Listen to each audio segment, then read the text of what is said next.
Inside the Blancolirio mobile command post, all the comforts of home. Plenty of warm bedding up there. Sink, tunes, stove, refrigerator, and the best part, a furnace. Storage for all our stuff. Generator just to keep up with the power demands of being an international media powerhouse.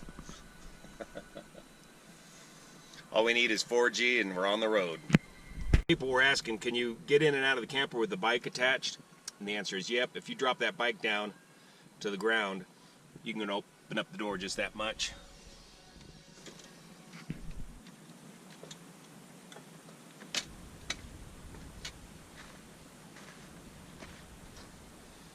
Looks like another good day for riding in Utah. Cool and a little cloudy, that's perfect. Not too hot.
Take 3.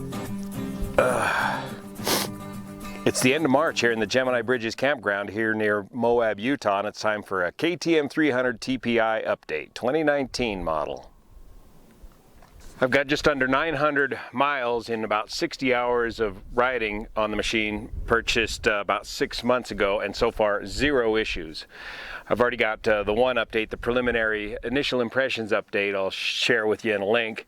And this update, the biggest changes we've made so far, the most dramatic change by far, has been the addition of the Tubeless tire system and the Kenda Equilibrium rear tire.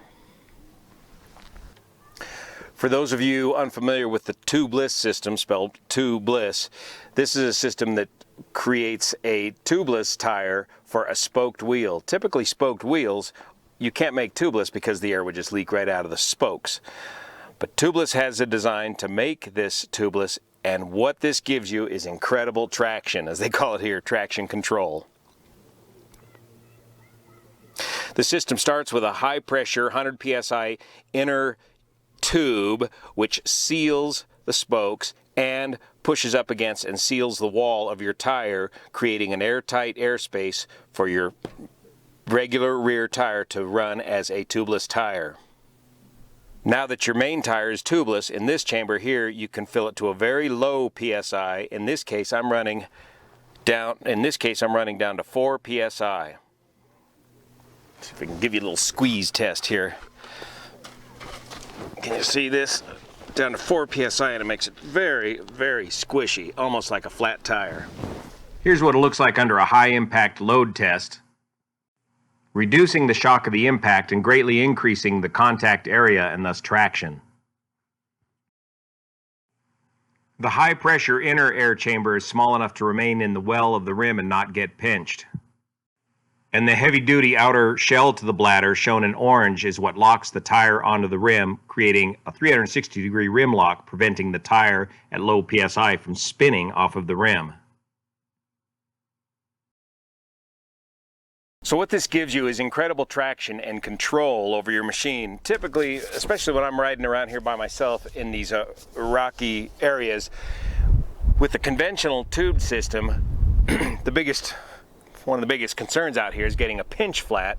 And so in order to avoid getting a pinch flat, you'd run pretty hard pressure, especially in your front tire, to avoid that situation. But with high PSI, your tires are simply bouncing off of the rocks and creating a lot of work for the rider. A pinch flat, as you recall, is when you hit one of these sharp-edged rocks so hard that the tire compresses and the tube compresses along with the tire, and it gets caught and pinched by the edges of the rim. Two little snake bites and you're instantly flat. And then typically on the trail, you're in such a rush to get going that you usually pinch the second inner tube that you brought along with you with your tire iron in an effort to fix the flat, and now you're really wasting the day. So that's virtually avoided with this tubeless system because there's no inner tube to pinch, and instead, if carrying all those heavy inner tubes around with you, you just carry around a tubeless tire puncture repair kit.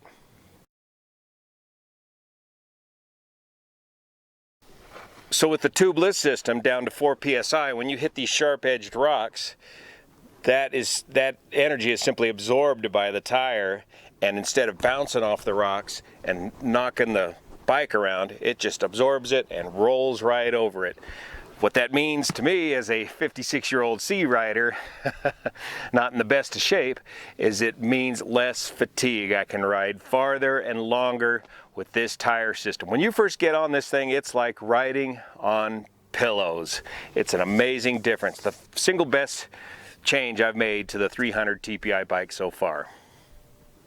Remember, this system is suitable for off-road use only and not suitable for long lengths of time on pavement due to its lack of wheel balance and heat buildup. The other major recent change to the 300 is a Bill Dart chainsaw rack. Don't need it out here in Moab, but that's why I'm here in Moab, because our trails are all socked in with 12 feet of snow and fallen trees, so there's going to be a lot of trail clearing to do this year. If you just trim the Bill Dart chainsaw rack a little bit right off the top here, you can get it to fit up underneath and keep the stock odometer on the bike. It bolts on here and it bolts onto the two fender bolts underneath here. I think there's plenty of room for the chainsaw to fit right here. You're going to lose your stock headlight, which was never very much used to begin with, but you got just enough room for a Baja Design Squadron S2 Pro light right here. The 300 TPI being a 12-volt bike, all set up to run the fuel injection and the battery start, that simply plugs and plays into the 12-volt system, no regulator required. The big advantage of the Bill Dart design, it's all metal, and the big advantage over the Trail Tech design is it can handle much larger chainsaws. The Trail Tech is only designed for this one size chainsaw, the Stihl 190 series. Bill's can handle much larger saws with much longer blades.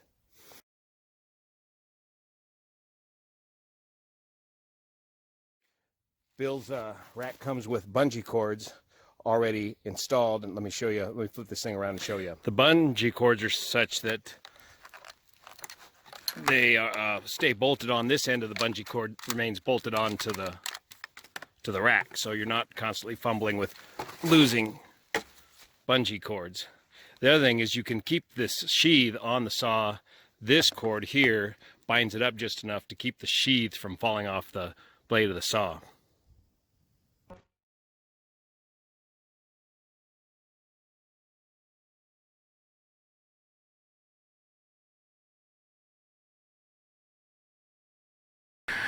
Previous to this update, prior changes were adding the bark busters, adding some protection to the pipe,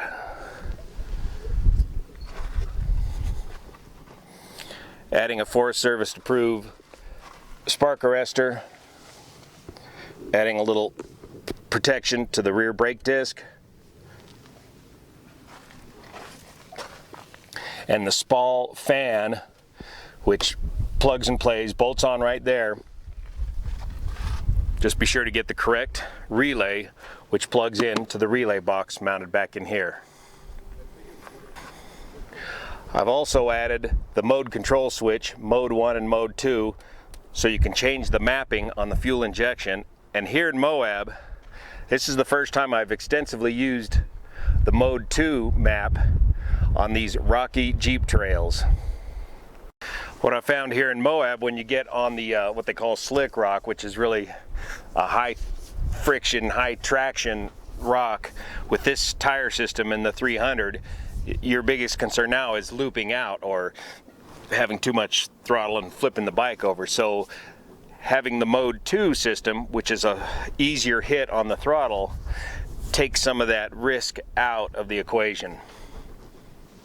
The 2019 KTM 300 TPI bike, as I said in my initial review, the ultimate old age pensioner's machine.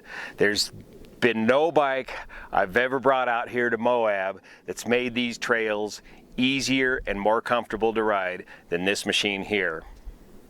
See here.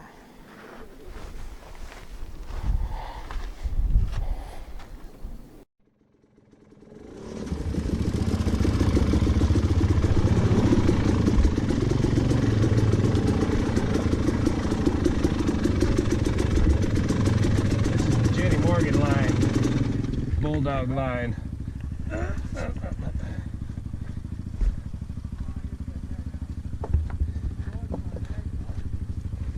Whoa! I'm gonna slide my feet right off of here.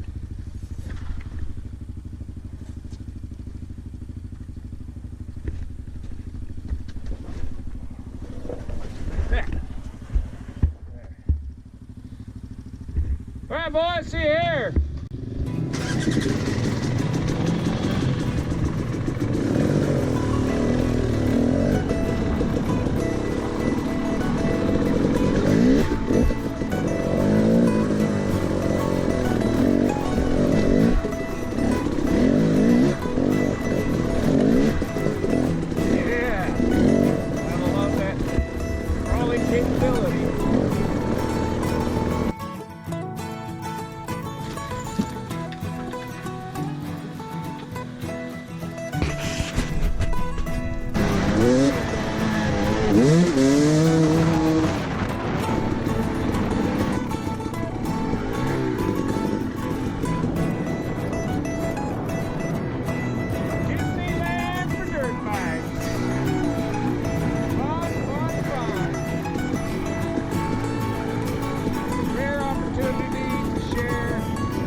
Talking about. That's pretty gnarly. Let's see. That's for trials riders.